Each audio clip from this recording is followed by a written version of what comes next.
What's going on, everybody? I'm Graham. I'm Rose. And this is our channel where we're going to be focusing on rebuilding engines, repairing trucks, and going through this adventure that we call life. We're going to be trying to post a video every other Sunday as we get this engine rebuilt and bring it back to its old glory.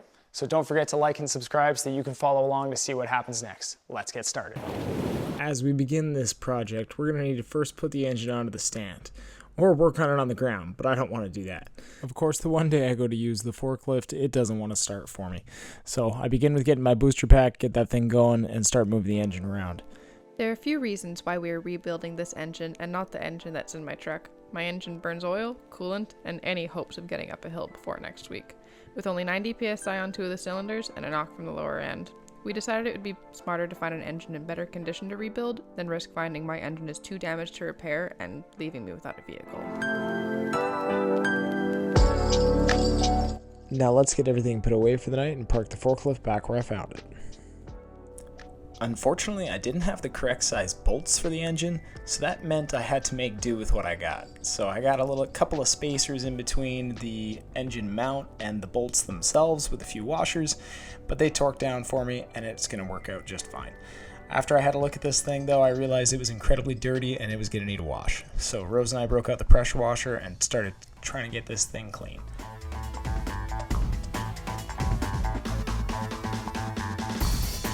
After I turned the pressure washer on, we realized that there was a major leak coming from it, but it didn't really matter because the thing was going to work for us regardless. I got some degreaser going, put it in a small little squirt bottle, and tried to get the entire engine covered so that we were able to get the majority of the grease and dirt off of this thing. Unfortunately, it was a fleet vehicle once upon a time, and it was just covered in mud. I tried to get the pressure washer as close as I could without causing damage to other things, but at the end of the day, we had to go off and get some screwdrivers and a wire brush and start picking away at what was left.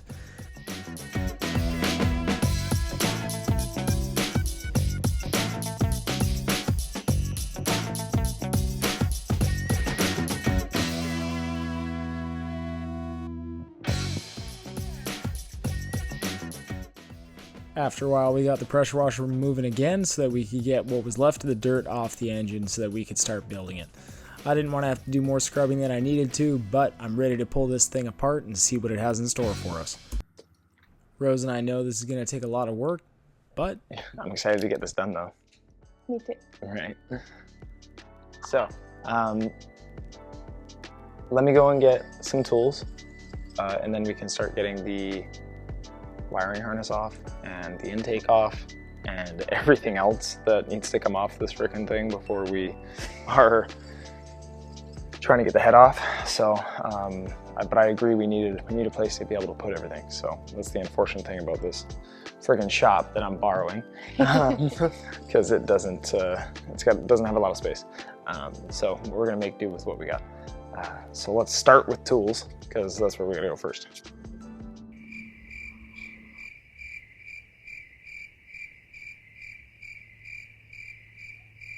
So I guess what we're looking for, some of these guys,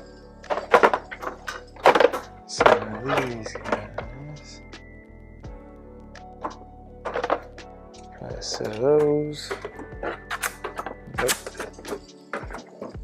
yep, and probably this one and this one. I think that should be it for right now. I don't remember what else I need. Hello.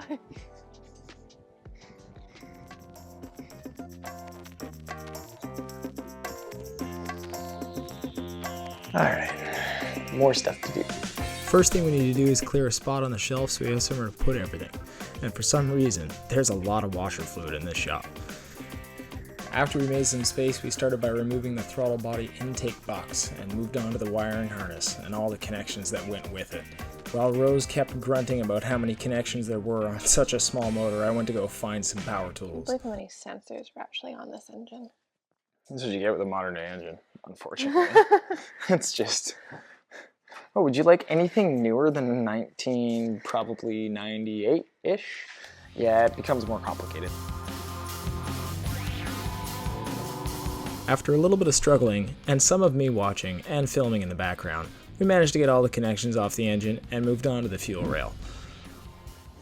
The beautiful thing is that we're not reusing this harness. So I don't really... we can't. No, I know we can't, so I don't really give a shit if we break things. I just don't want to break it on the engine side. Yeah. There's two here. There's another one right here, too. Yeah. Vice grips for the win. Why did you pull it out first? Oh, look at that. Oh, sweet. Yeah, so that's all we were waiting for. Oh, perfect. I love it. There we go. Harness. Now there's a small possibility we might actually have to remove. Come off Ah, man. I thought I had it. Okay, well, that's okay. Here, hold on one sec. I got it. I got it. Some tendril action.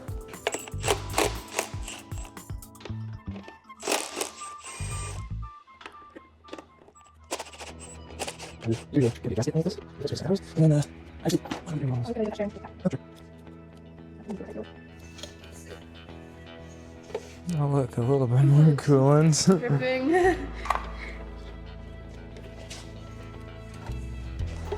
Get it loose. I'm finding with these lines, if you grab them up closer to where the end is, a lot closer to the end, like right on the end. I love it when she teaches me things. Sometimes she's definitely smarter. I put it back. I just used the deep socket one that's down there. Now, I think things like this, like this clamp, I'm gonna keep. Woo. Maybe. Are you now? Really? You think you're gonna keep that clamp? Yeah, I was gonna actually. Oops. After retrieving the clamp and moving on to the next task, I'm already confused what bolt belongs where. Where did these two come from? Do you remember? Where did you just get them from? On the ground behind you. It's not many. We haven't taken many things about. Oh, these are the two fuel rail. Okay.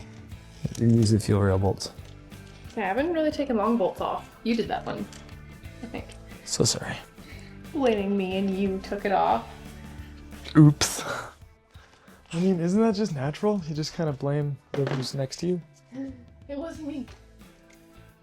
Never know. I'm just saying.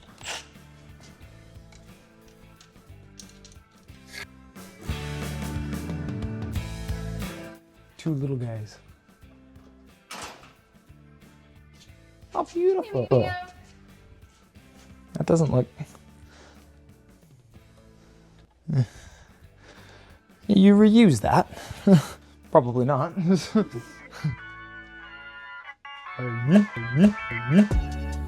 Well, now we got that part.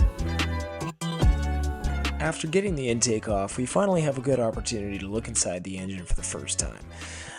The valves look pretty good, but they're probably going to need a little bit of a clean once we get this thing apart, although it's to be expected with a vehicle that has 300,000 and some odd miles on it. That can stay, this can stay. The fun thing for me is I actually don't know What anything things is? are, and I'm just fucking removing everything. Yeah. Which is how it goes at work too. Yeah. You start taking it apart. Shh, don't tell the internet you don't know what you're doing at work.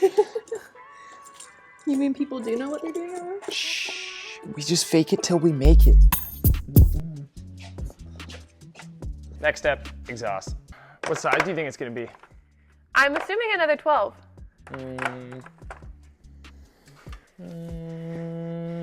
I don't know. You got a 13 here, and it's too big. I still think 12. I don't know where you put it.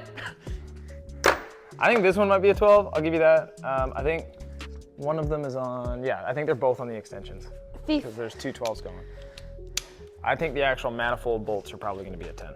And it probably is gonna be wise. I still say those are a 12. Want to bet?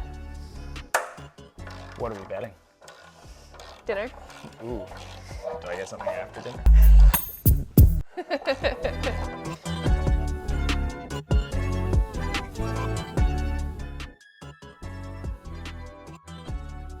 Alright. Gonna come off now, or did I miss Yeah. something? Nope, you should be good. Yeah, look at that. Ooh. You ready to see if these are 12 mil? Why, yes, dear, I am. I still think I'm right. You still think you're right? I do still think I'm right. Yeah, but is it a 12 mil with room, or is it a 12? Because that looks a little loose.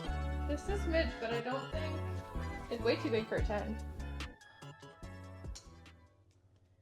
But often they'll have a little bit of room. I say it's a 12, because you're not getting anything smaller than that on here. The last ones were rusty. What if it's standard? It'd be really silly to mix standard and metric on this. Yeah, okay, fine, all right. I just want to admit I'm wrong. Feels like a 12 to me. All right, cool. Well, as long as they're coming off, I just don't want them snapping onto the cylinder head.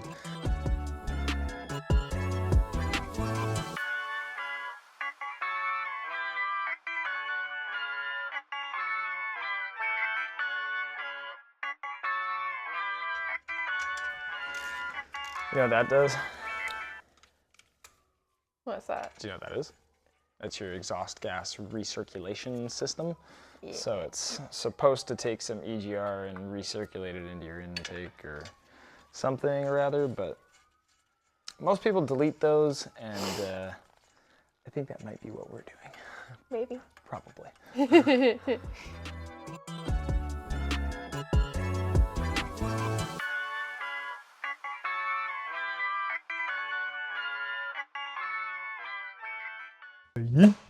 Ah.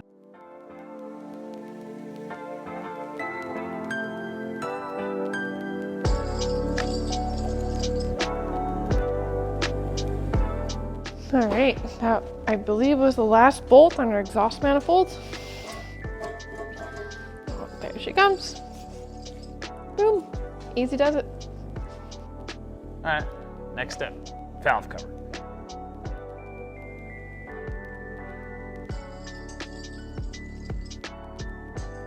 Of course, after taking off a couple of bolts on the valve cover, I dropped one of the bolts down the spark plug hole. So I had to go and find a magnet and try to make that work and get it out of there, because obviously that's not something that you want inside the engine, even though we're taking it apart. I like standing here while she does the work.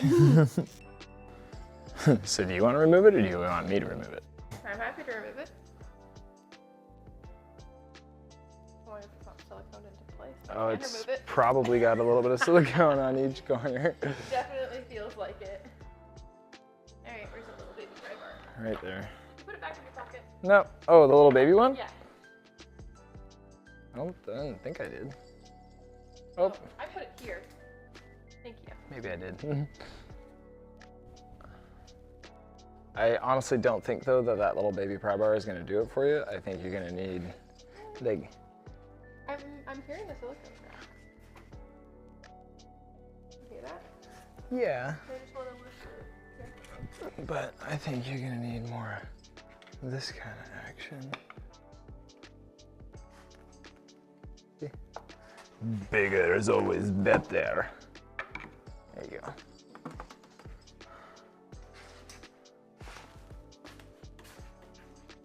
I love hearing the sound of the silicone go. It's not just the silicone, it's also The gasket. the gasket too. Keep the gasket attached to the cover. Yep. There we go. First time seeing inside the engine. It's actually a lot cleaner than I was expecting it to be. Way cleaner than mine's gonna look. Maybe. What's the inside of the valve cover look like? Oh, it's clean. Oh, wow. Like, super Wow. clean. Honestly, for 300 and how many thousand? 368,000? 380,000? Something like that? Just over 300 in that range. Something like that for this engine? Like, that's actually really good. There's obviously some wear on the camshafts here, but it's not...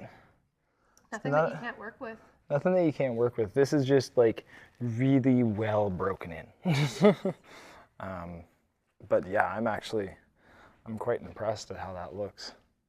It's not nearly as bad as the outside kind of looks to be, because like this thing had so much mud on it. It was so bad, because even the yeah.